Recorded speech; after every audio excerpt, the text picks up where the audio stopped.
Court ने माननीय उच्चतम न्यायालय ने कहा है कि किसी प्रकार की प्राथमिकी दर्ज करना पुलिस की अथवा इन्वेस्टिगेशन एजेंसियों का दायित्व है और उन्हें करना ही होगा। यदि किसी प्रकार का कोई क्षेत्राधिकार संबंधी भी कोई मुद्दा आ रहा है, तो भी उसे 0 एफआईआर पे उन्हें करना आवश्यक है। लेकिन सर जब हम वास्तविकता को देख रहे हैं, तो वास्तविकता सर एकदम उलट जा रही है। कई बार व्यक्ति को परेशान होना पड़ रहा है, वो एक जगह से दूसरी जगह तक भागा-भागा फिर रहा है, फिर भी उससे किसी प्रकार की कोई सहायता, उसे किसी प्रकार का जिसको कहेंगे आप रिड्रेसल नहीं हो रहा है उसके किसी भी ग्रीवांस का। तो सर इसके संबंध में ये जो आपका इनिशिएटिव है क्राइम फ्री भारत, तो उसके संबंध में सर थोड़ा-सा जानकारी देंगे, ये किस प्रकार ये जो certainty of registration of crime है, या हम जिसे कह सकते हैं सुनिश्चित करना कि आपके साथ घटित हुआ कोई भी अपराध ज़रूर दर्ज किया जाएगा। इसके बारे में सर आपका इनिशिएटिव कैसे काम करना चाहेगा और इसके संबंध में क्या मॉडलिटीज़ होंगे? सर थोड़ा-सा उस पर प्रकाश डालिए। आपने प्रोफेसर साहब, I would like to thank you. आपने बहुत ही अच्छा प्रश्न किया है और ये सबसे महत्वपूर्ण बिंदु भी है, क्योंकि जब तक आप कानूनी प्रक्रिया को प्रारंभ नहीं करेंगे तब तक जो है उसके केस में डिटेक्शन की बात नहीं आएगी, कन्विक्शन की बात नहीं आएगी, सजा की बात नहीं आएगी। तो सबसे पहला चरण है कि क्या व्यक्ति की एफआईआर लिखी गई, नंबर 1। और इसमें ये दूसरा ही जुड़ा हुआ सवाल है कि क्या उन लोगों की एफआईआर लिखी गई जो कि टेक्नो सेवी नहीं है, जिनके पास जो है ना स्मार्टफोन नहीं है, जिनका टेक्नोलॉजी से कोई दूर का वास्ता नहीं है। ऐसे लोग जो है ज्यादा डिप्राइव्ड क्लास में आते हैं, ऐसे लोगों को ज्यादा दिक्कत होती है। तो हमारा मिशन उनको कैसे मदद करेगा, तो ये आपने बहुत ही लाजमी और बहुत ही महत्वपूर्ण क्वेश्चन पूछा है। मैं यहाँ आप लोगों को ये बताना चाहूंगा कि इस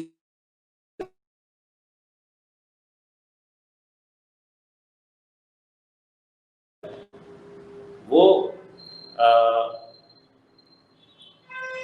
एफआईआर को दर्ज करने में लगभग एक सर्टेनिटी पैदा करना है, और इसका एक मकसद ये भी है कि क्या थाने पर बिना जाए एफआईआर दर्ज हो सकती है।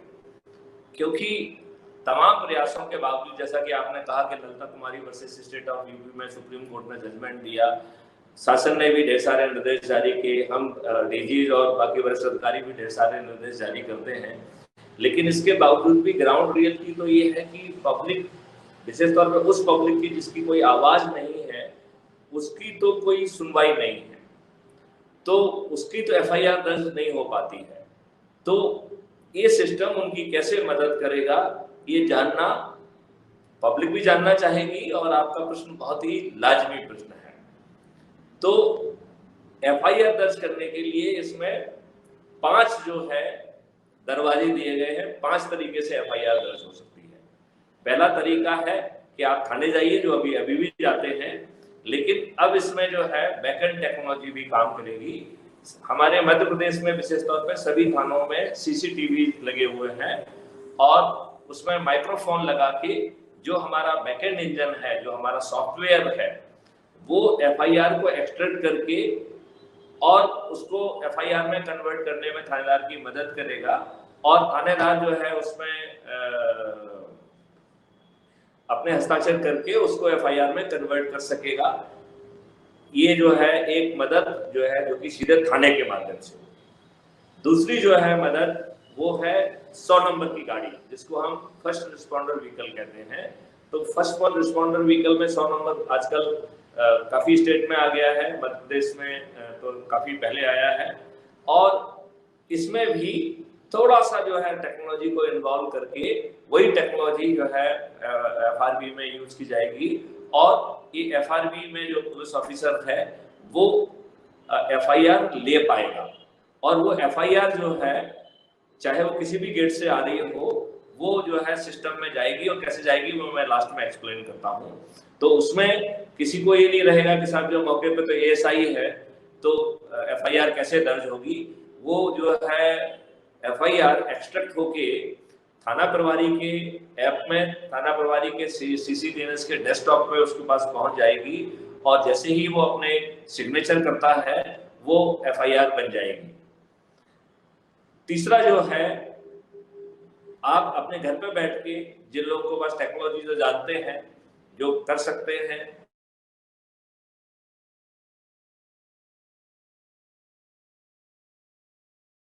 कर सकते हैं। ये थोड़ा सा गड़बड़ हो गया है फोन आने के कारण, मुझे थोड़ा सा एग्जिट करना पड़ेगा मैं, क्योंकि नहीं तो ये हमारा वीडियो नहीं आएगा। वहां से बार बार कॉल आने के कारण जो है ये टेक्निकल प्रॉब्लम क्रिएट हुई है, तो मैं बहुत जल्दी एग्जिट करूंगा and then I will rejoin.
Yes, sir. Allow me in. Hello, hello. Yeah. So, sorry for technical No issues. issue. It happened because of some telephone call was coming and I am connected through you through the mobile. So that's why my video image has gone off. Sorry for the inconvenience. तो मैं आपको explain कर रहा था कि थाने के माध्यम से आपकी एफआईआर कैसे लिखी जाएगी। फिर मैंने आपको सेकंड एक्सप्लेन ये किया कि 100 नंबर व्हीकल के माध्यम से आपकी एफआईआर कैसे लिखी जाएगी। फिर तीसरे चैनल पर अपन बात कर रहे थे कि आप वेब पोर्टल पे या पब्लिक के जो कियोस्क हैं उसके माध्यम से भी आप एफआईआर कर सकते हैं। चौथा माध्यम है ऐप के द्वारा, तो आप कम्युनिटी ऐप के माध्यम से एफआईआर कर पाएंगे। और पांचवा माध्यम है वर्चुअल पुलिस स्टेशन। तो इन पांचों में से किसी भी माध्यम से आप जो है एफआईआर कर सकते हैं। और बैकएंड इंजन जो है वो आपसे एनिमेटेड उसमें या चैटबॉट में आपसे बात करेगा। आप ये तय कर सकते हैं कि आप किस अधिकारी से बात करना चाहते हैं, तो वो एनिमेटेड रहेगा, लेकिन आप सिलेक्ट कर सकते हैं कि आप महिला अधिकारी से बात करना चाहते हैं या जेंट अधिकारी से बात करना चाहते हैं, और अकॉर्डिंगली वो अधिकारी जो है ना आपसे मुखातिब होगा और फेस टू फेस आपसे बात करेगा। उसकी जो बैकएंड इंटेलिजेंस है उसमें इतना पावर डाला गया है कि वो आपसे पूरी घटना का एक्सट्रैक्ट ले लेगा, और जो उसमें जो भी वो धाराएं लगा रहा है, जो भी वो सेक्शन लगा रहा है, उस सेक्शन का और एक्ट का पूरा डिटेल आपसे ले लेगा। अभी जैसे होता है कि कई बार जो है हमारे थानों में एफआईआर दर्ज होती है और ठीक ढंग से उसके एट्रीब्यूट्स भी नहीं लिए जाते हैं। एफआईआर में कुछ लिखा रहता है और जो एफआईआर लेने वाला अधिकारी है वो उसमें जो सेक्शन लगाना चाहता है वो लगा देता है, और यही कारण है कि चार्ज की स्थिति में कई बार जो है वो सेक्शन सब्सटेंशिएट नहीं हो पाते हैं। तो नंबर 1, एफआईआर की क्वालिटी जो है वो बेटर होगी, क्योंकि उसमें बैकएंड इंटेलिजेंस उन सभी एट्रीब्यूट्स को लेके आएगी जो कई बार अभी थानों में नहीं आ पा रहे हैं, उन एट्रीब्यूट्स को वो लेके आएगी। नंबर 2, विशेष तौर पर जहां पर कम्युनिटी वॉलंटियर हेल्प करने में आ रहा है, he will become additional witness. तो एक आपके पास एक विटनेस हो गया है जिसको आपने एफआईआर कही और जिसने आपको एफआईआर को एंट्री करने में आपकी मदद की, तो एक कम्युनिटी वॉलंटियर आपका एक एडिशनल गवाह बन गया। देन उसने 2 चीजें देखी हैं, एक तो उसने देखा है फरियादी को और दूसरा उसने देखा है घटनास्थल को, तो वो 2 चीजों का चश्मुद्दी गवाह हो गया है। तो वो उसका स्टेटमेंट भी एफआईआर के साथ एक्सट्रैक्ट किया जाएगा as a additional witness. Then जो है he can also help in extracting some evidences something like injuries, और चूंकि ऐप पावरफुल ऐप है तो वो इंजुरीज का मेजरमेंट से लेके उसकी डेप्थ से लेके हर चीज को जो है निकाल पाएगा। इट मींस आम के आम और गुठलियों के दाम, मतलब एफआईआर, वो भी पूर्ण एफआईआर, देन एक एडिशनल गवाह मिल गया आपको, फिर आपका उसने कुछ ऐसी चीजें जो वो कैप्चर कर पा रहा है, आपकी इंजरी के मार्क्स, ये वो भी वो कर पाएगा, और इमीडिएटली वो जो है आपके लिए मेडिकल हेल्प भी जो है ना रिक्विजिशन कर पाएगा। तो अभी तक यदि हम खाता खींचे तो हमने एफआईआर का एक्सट्रैक्शन आ गया है, एक गवाह एक्स्ट्रा मिल गया है, उसने इंजरीज वगैरह को भी देख लिया है, और इसके बाद उसमें जो है वो मेडिकल भी कर पाएगा, और वो मेडिकल से रिलेटेड भी आपको रिलीफ इमीडिएटली उसी समय जो है ना दिला पाएगा अपने ऐप के माध्यम से ही। अब आता है नेक्स्ट पॉइंट कि एफआईआर के में 2-3 चीजें महत्वपूर्ण हैं। एफआईआर का कंटेंट, उसके जो क्या सेक्शन बन रहे हैं वो, देन उसमें फरियादी के सिग्नेचर होना चाहिए, और फिर उसमें थाना प्रभारी के सिग्नेचर होना चाहिए। यदि इतनी जो है ना लीगल रिक्वायरमेंट पूरे होते हैं तभी उसको लीगली एफआईआर कहा जाएगा। तो इसमें 4 तरीके के सिग्नेचर का जो है प्रावधान रखा गया है। पहले सिग्नेचर है कि ऐप से जो फरियादी है उसका फोटोग्राफ लिया जाएगा, और वो ये फोटोग्राफ अपलोड नहीं होगा, सीधा लिया जाएगा, और उस फोटोग्राफ में डेट, टाइम और लोकेशन स्टैम्प को इनक्रिप्ट किया जाएगा। So this will become his photo signature.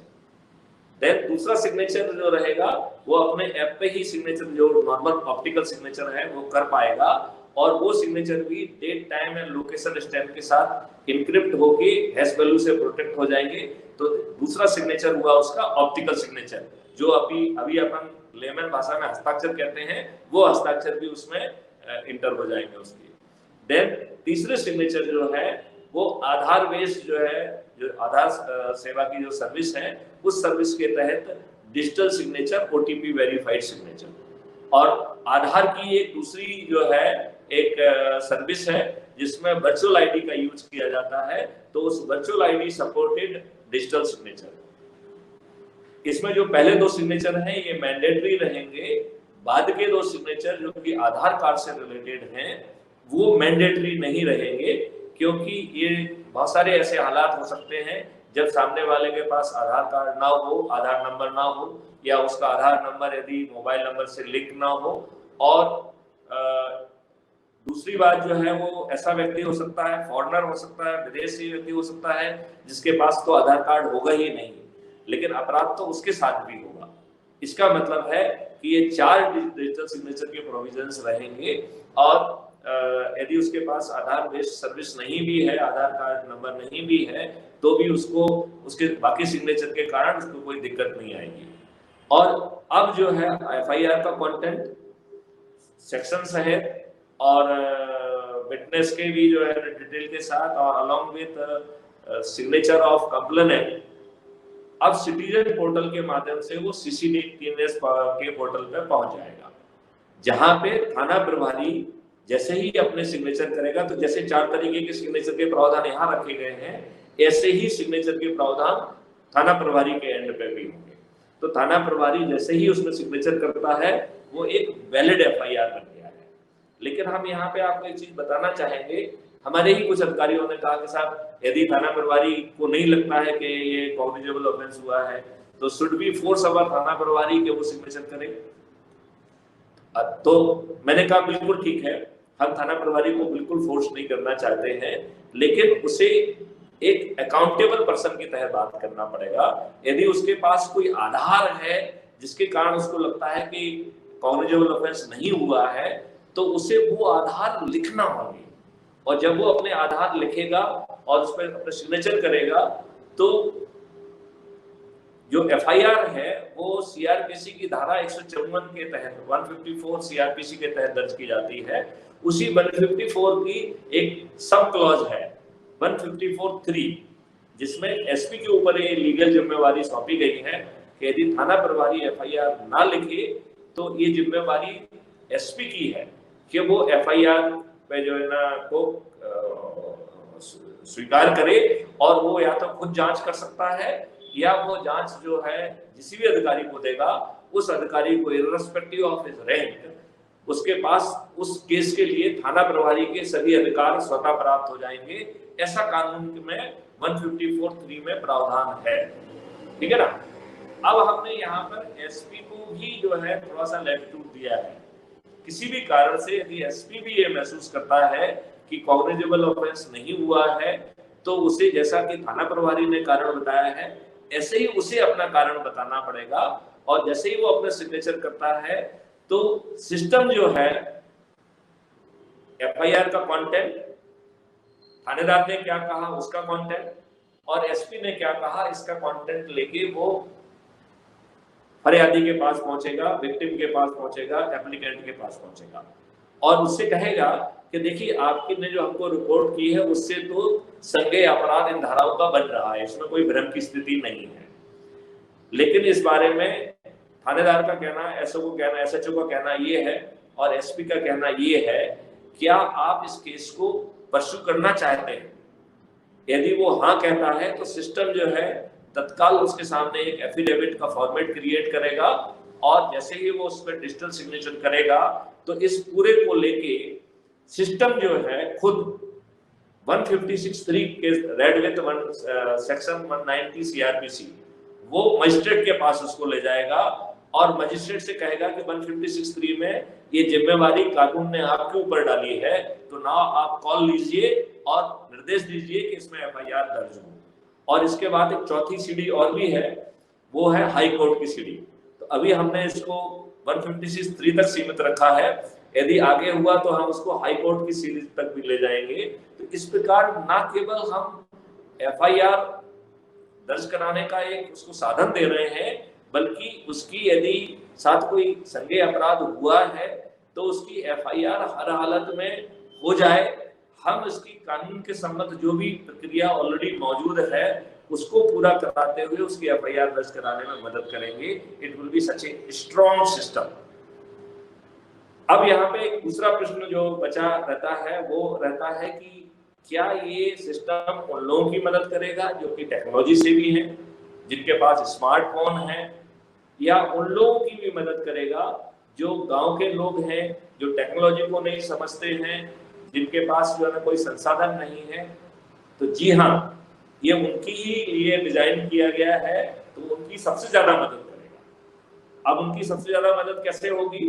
तो इसके लिए हमें एक इक्विपमेंट डिजाइन करना पड़ा है जो कि आईओटी डिवाइस है। उस आईओटी डिवाइस के बटन को प्रेस करके हम जो है नियरेस्ट वॉलंटियर जो है वो आपके पास पहुंचेगा और आपकी एफआईआर दर्ज कराने में, जैसा मैंने आपको एक्सप्लेन किया है, उस तरीके से आपकी मदद करेगा। अभी हम जो है उस आईओटी डिवाइस को और स्मार्टर बनाने की बात कर रहे हैं कि जिसमें आपको बटन भी ना दबाना पड़े, दूर से ही आपने उससे कहा hey I have to get my FIR register, या मुझे अपनी एफआईआर दर्ज कराना है, और सिस्टम ने उसको सेंस किया और वॉलंटियर को मार्क किया कि साहब यहाँ जाइए, यहाँ पे एफआईआर होना है। वो भी डुएबल है। हम उस तरीके का प्रावधान भी करेंगे जिससे कि कुछ दुष्ट लोग जो ये चाहेंगे कि एफआईआर दर्ज ना हो और कोई जो है इक्विपमेंट को डैमेज करने की कोशिश करे, उनकी ये हसरत भी पूरी ना हो। उस आईओटी डिवाइस में ऐसा प्रावधान भी करेंगे, क्योंकि ये मेरा अनुभव है। जब मैं एसपी भोपाल था और हमने यहाँ शिकायत पेटियां वगैरह लगाई, तो उसमें जो है ना लोगों ने उस शिकायत पेटियों से बहुत ज्यादा लोग डरे हुए थे, क्योंकि उस शिकायत पेटियों में जो इन्फॉर्मेशन आई, उस इन्फॉर्मेशन के आधार पर हमने 80% केसेस में तो लीगल कार्रवाई की। इतना पावरफुल आई थिंक कोई मीडिया नहीं हो सकता है। उसमें टेक्नोलॉजी नहीं थी, तो एक फिजिकल मीन्स जो है किया गया था। लेकिन कई जगहों पे जहाँ पे कि क्रिमिनल्स का माहौल था, हमने देखा कि वहां पर जो है लोगों ने उस पेटी को तोड़ने की कोशिश की, फिर उसका तरीका निकाला गया कि वो फिर पेटी वहां पे नहीं टूटी। तो उस अनुभव को ध्यान में रखते हुए जो आईओटी डिवाइस होगा वो इस तरीके से उसमें इतना गुण संपन्न बनाया जाएगा कि यदि कोई चाहेगा भी तो उस पर उसको हानि पहुंचाने की उसकी हिम्मत नहीं होगी, और वो ऐसे लोगों को भी आइडेंटिफाई करके उनको जो है ना उनके विरुद्ध वैधानिक कार्रवाई कर पाएगा।